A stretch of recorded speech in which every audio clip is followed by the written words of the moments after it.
Morning बच्चों, आज मैं आप लोगों को क्लास 6 सब्जेक्ट हिस्ट्री पार्ट में लेसन 10 उत्तर और एक काल के बारे में पढ़ाएंगे।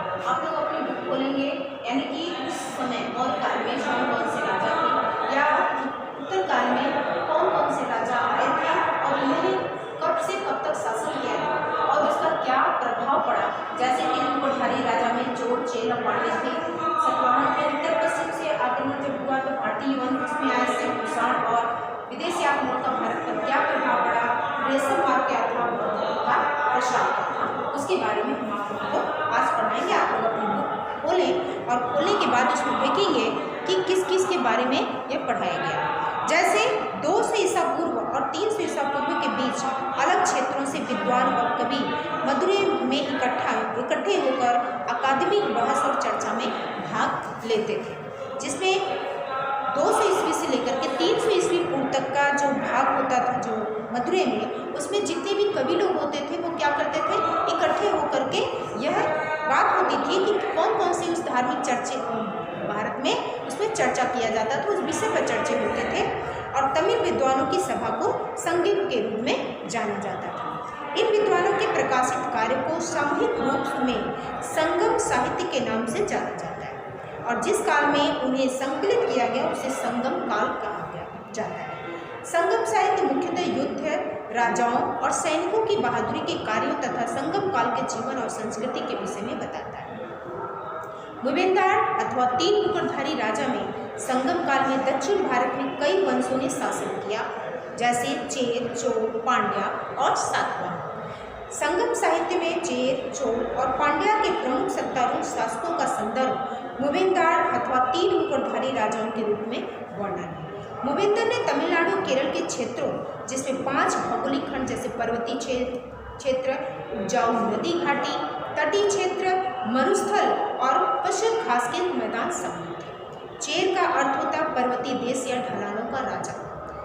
आरंभिक चेर वंश ने कोंगू क्षेत्र उत्तर पश्चिम तमिलनाडु पर नियंत्रण किया और उनके यूनान और रोम से अच्छे संबंध थे। क्षेत्र में अनेक रोमन सोने के सिक्के पाए गए। चेर वंश का पहला राजा उथियान चेराला थान था। चेरों ने तमिलनाडु और केरल के क्षेत्रों पर शासन किया। चेरों ने सबसे पहले तमिलनाडु और केरल के क्षेत्रों पर शासन किया। चेरों ने अमरावती नदी के किनारे स्थित करूर को अपनी राजधानी बनाया था और सेंगुटुवान प्रसिद्ध चेर राजा था और उसने व्यापारिक केंद्र के रूप में एक बहुत प्रसिद्ध भूमि करूर कोरेवारा पर शासन किया था। यानी उसने प्रसिद्ध भूमि करूर कोरेवारा पर विशेष रूप से उसने शासन किया था और प्रसिद्ध राजा चेर का कौन था, सेंगुटुवान था। मुजरिस मालाबार तट पर प्रसिद्ध पत्तन था, यानी मुजरिस जो है वो मालाबार तट पर प्रसिद्ध पत्तन था। एक चेरों का प्रतीक क्या था, धनुष था। आरंभिक चेरों के बाद करूर पर पांड्यों, पल्लवों और चोलों ने शासन किया।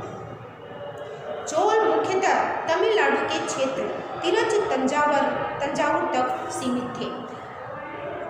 कोवरीपत्तनम को चोलों ने राजधानी के रूप में स्थापित किया और उनका प्रतीक बाघ था। करिकाला चोल प्रारंभिक तमिल शासक थे जिसने श्रीलंका पर विजय प्राप्त की और जिसने तिचूर के निकट कावेरी नदी पर कल्लना नई बांध बनवाया। करिकाला के बाद फूलों की शक्ति क्षीण होने लगी। अब इसके बाद इस पर आते हैं पांड्या के। पांड्या जो है राजमधु, रामानुथन और तमिलनाडु के रामंतपुरम तक उसका भाग विस्तृत फैला हुआ था, यानी कि यह एक तरह से तमिलनाडु, केरल और चेन्नई इन सब भागों से होते मद्रास होते हुए यह भाग फैला हुआ था। सबसे प्रसिद्ध पांड्या राजा एक बहादुर योद्धा ने दुहे चिहान था जिसने चेरों, चोलों और तंजौर के निकट 5 अन्य राज्यों की संयुक्त सेनाओं को हराया था। यानी कौन हराया था योद्धा ने? दुंजीहान था जिसने चेरों, चोलों और तंजौर के निकट 5 अन्य राज्यों की संयुक्त सेनाओं को हराया था। पांड्यों ने मदुरै को अपनी राजधानी बनाया और कई प्रमुख पत्तनों में से एक था। पांड्यों ने मछली को अपना प्रतीक बनाया और पांड्या राज्य खुशहाल राज्य थे, जैसा कि यूनानी और रोमन लेखों में जिक्र है या बात कही गई है कि पांड्यों के साथ यूनानी और रोमन व्यापार फला फूला। पुरातात्विक साक्ष्य बताते हैं या पुरातात्विक विभाग के साक्ष्य बताते हैं कि कोरकई की उपस्थिति के कारण मोती, मछली घर आमतौर पर मिला करते थे। अन्य वस्तुओं में सीप, हाथी दांत और मशालों के साथ घोड़ों, स्वर्ण, शीशा और शराब का आयात होता था। अब इसके बाद आते हैं सातवाहन के बारे में। सातवाहनों ने वर्तमान महाराष्ट्र, कर्नाटक और अन्य क्षेत्रों के कुछ भागों पर शासन किया। सातवाहन राजा दक्षिण पथ अर्थात दक्षिण को जाने वाले मार्ग के देवता कहलाते थे। सातवाहन राजा दक्षिण पथ यानी दक्षिण को जाने वाले मार्ग के देवता कहलाते थे। रोमन साम्राज्य के सिखों के रूप में मिले साक्ष्य बताते हैं कि रोम के अतिरिक्त ये मिस्र, ईरान, अरब, बर्मा और मलाया आदि के साथ व्यापार करते थे। सातवाहन का प्रमुख शासक गौतमीपुत्र सातकर्णी था। उन्होंने पैठान अथवा पराटिशियान को राजधानी बनाया। सातवाहन जो है उसका प्रमुख शासक कौन था? गौतमीपुत्र सातकर्णी था। उन्होंने पैठान अथवा पराटिशियान को अपनी राजधानी बनाया। अब आते हैं उत्तर पश्चिम से क्या आक्रमण थे। उत्तर और उत्तर पश्चिम भारत में कई राजनीतिक घटनाक्रम हुए या कई राजनीतिक घटनाएं हुई। दूसरी शताब्दी ईस्वी पूर्व मौर्यों के पतन के बाद मध्य एशिया के कई विदेशियों जैसे भारतीयों, शकों, प्रतिहारों, कुषाणों ने उत्तर और पश्चिम भारत पर आक्रमण किए। उसमें आक्रमण करने के बाद भी भारतीय यवन में जैसे बैक्ट्रिया, उत्तरी अफ्रीका, उत्तरी अफगानिस्तान के यवन शासकों ने सबसे पहले भारत की उत्तर पश्चिमी सीमा को पार किया। जो यवन भारत में स्थापित हो गए वे भारतीय यवन कहलाए और भारतीय यवन पहले शासक थे जिनका चित्र सिक्कों पर अंकित था। मनिंदर के साथ लगभग 30 अन्य राजाओं के अनेक सिक्के काबुल और मथुरा में पाए गए। मनिंदर यानी मिलिंद एक प्रसिद्ध भारतीय यवन राजा था जो कि 165 से 145 ईस्वी पूर्व एक प्रसिद्ध भारतीय यवन राजा था। बौद्ध दार्शनिक नागोसेना के प्रभाव से मनिंदर ने बौद्ध धर्म स्वीकार किया। भारतीय यवनों का अधिकार गंगा बेसिन से पंचोल, साकेत और पाटलिपुत्र तक था। भारतीय यवनों ने भारतीय कला में यूनानी तत्वों का मिश्रण किया जिससे कला का नया स्वरूप गंधार कला विद्यालय के रूप में सामने आया। शक जिन्हें स्किथियान भी कहा जाता है मध्य एशिया से भारत आए और जिन्होंने सफलतापूर्वक सौराष्ट्र और सिंध पर शासन किया। सबसे प्रसिद्ध शासक रुद्रदमन जो कि 130 से 152 सामान्य काल था, जिसकी सैन्य उपलब्धियां, क्षेत्र और व्यक्तिगत गुण जूनागढ़ के शिलालेखों में अंकित है। उसके बाद कुषाण में आते हैं। कुषाण मध्य एशिया से भारत आने वाली एक और महत्वपूर्ण जनजाति थी। इस वंश का संस्थापक कुजुल कडफाइसिस था। कनिष्क के शासन के अंतर्गत कुषाण अपनी प्रतिष्ठा, शक्ति और उपलब्धियों के शिखर पर पहुंचे थे। कनिष्क के राज्याभिषेक के साथ शक संवत 78 वर्ष ईसा पूर्व प्रारंभ हुआ। सोने का सिक्का चलाने वाले कुषाण पहले शासक थे। विदेशी आक्रमणों का भारत पर क्या प्रभाव पड़ा? मध्य एशिया के व्यापार संबंध बढ़े। चीनी व्यापारी रेशम के बदले भारतीयों से कीमती रत्न और धातु लेते थे और भारतीय रोम साम्राज्य के साथ रेशम का व्यापार करते थे। मध्य एशिया के आक्रमणकारी भारतीय धर्म और दर्शन से बहुत प्रभावित थे। कला पर गांधार कला, विद्यालय का प्रभाव। गांधार कला बौद्ध धर्म विषय के परंतु यवन रोमन शैली वाली थी। भारतीय समाज में संस्कृति के नए तत्व प्रस्तुत किए गए। भारतीय शासक अपने क्षेत्र से होकर जाने वाली विदेशी व्यापारियों से कर वसूलने लगे और वे धनवान भी हो गए।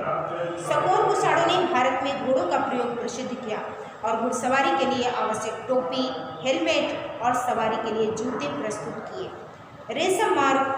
रेशम बनाने की तकनीक का आविष्कार सबसे पहले चीन में करीब 5000 ईस्वी पूर्व हुआ और चीनी रेशम भारत में बहुत प्रसिद्ध था। चीन व्यापारियों और यात्रियों द्वारा अपनाया गया स्थल मार्ग रेशम मार्ग के नाम से प्रसिद्ध हो गया और चीन से मध्य एशिया, अफगानिस्तान और पश्चिम एशिया होता हुआ रोम तक था। बौद्ध धर्म का प्रसार। कनिष्क ने महत्वपूर्ण मामलों पर चर्चा के लिए बौद्ध आरंभ में बुद्ध की उपस्थिति प्रतिमा में बौद्ध समिति मामलों में चर्चा के लिए बौद्ध समिति का आयोजन किया और अश्वघोष जो उसके दरबार में रहता था वे के द्वारा बुद्ध की जीवनी, बुद्ध चरित्र लिखी गई। महान बौद्ध धर्म का भी विकास हुआ। आरंभ में बुद्ध की उपस्थिति प्रतिमाओं में विशेष चिन्हों से दर्शाई गई, जैसे मूर्तिकारों ने उन्हें पीपल के वृक्ष के नीचे ज्ञान प्राप्त करते दिखाया गया है। अब बुद्ध की प्रतिमा तक्षशिला और मथुरा में बनाई गई। बोधिसत्व का विश्वास बढ़ा, जिसमें वे लोग ज्ञान प्राप्त करते थे और शांति में ध्यान के लिए निर्वासित जीवन जीते थे। बौद्ध धर्म का प्रसार पश्चिमी और दक्षिणी भारत में भी हुआ, जहाँ पहाड़ों के बाहर भिक्षुओं के निवास के लिए दर्जनों गुफाएं खोदी गई थी। बौद्ध धर्म दक्षिण पूर्व की ओर श्रीलंका, म्यांमार, थाईलैंड और दक्षिण पूर्व एशिया के इंडोनेशिया सहित अन्य देशों में भी फैला। यानी बौद्ध धर्म का प्रचार प्रसार काफ़ी दूर दूर तक होने लगा, जिसमें कि कनिष्क भी किया, अशोक ने भी किया। और इस तरह से यह जो है मुकुटधारी राजाओं में चेर, चोल, पांड्या, सातवाहन के बारे में हम लोगों ने पढ़ा कि इसमें कौन सा मुख्य राजा था, चोल में कौन सा मुख्य राजा था, पांड्या में कौन सा मुख्य राजा था। और उत्तर पश्चिम से आक्रमण भारतीय वन में जब हुए तो शक कुषाण 2 थे और विदेशी आक्रमणों का भारत पर आक्रमण रेशमवाद और बौद्ध धर्म का प्रचार आज हम लोगों ने पढ़ा। इस लेसन को आज हम खत्म करते हैं और यह जो लेसन आप लोग अच्छी तरह से पहले इसको पढ़ेंगे और पढ़ने के बाद ही इसमें जो इसके फिल इन द ब्लैंक्स दिए गए हैं या रिक्त स्थानों की पूर्ति या आपके मल्टीपल चॉइस क्वेश्चन जो दिए गए हैं उसको आप लेसन को अच्छी तरह से पढ़ने के बाद ही करेंगे। ये लेसन आपका आज खत्म हुआ। तो वीडियो आप लोग जरूर देख लेंगे, वीडियो के माध्यम से ही आप लोगों की पढ़ाई हो रही है और बुक बोल लेंगे, क्योंकि बुक अगर बच्चों के पास है तो वह इस लेसन को आप लोग और अच्छी तरह से समझ लेंगे। इसमें ज़्यादातर ये ध्यान देना है कि किस वंश में कौन से राजा हुए और कौन से प्रतापी राजा थे, कौन से शक्तिशाली राजा थे, कौन राजा किस राज्य को जीता था।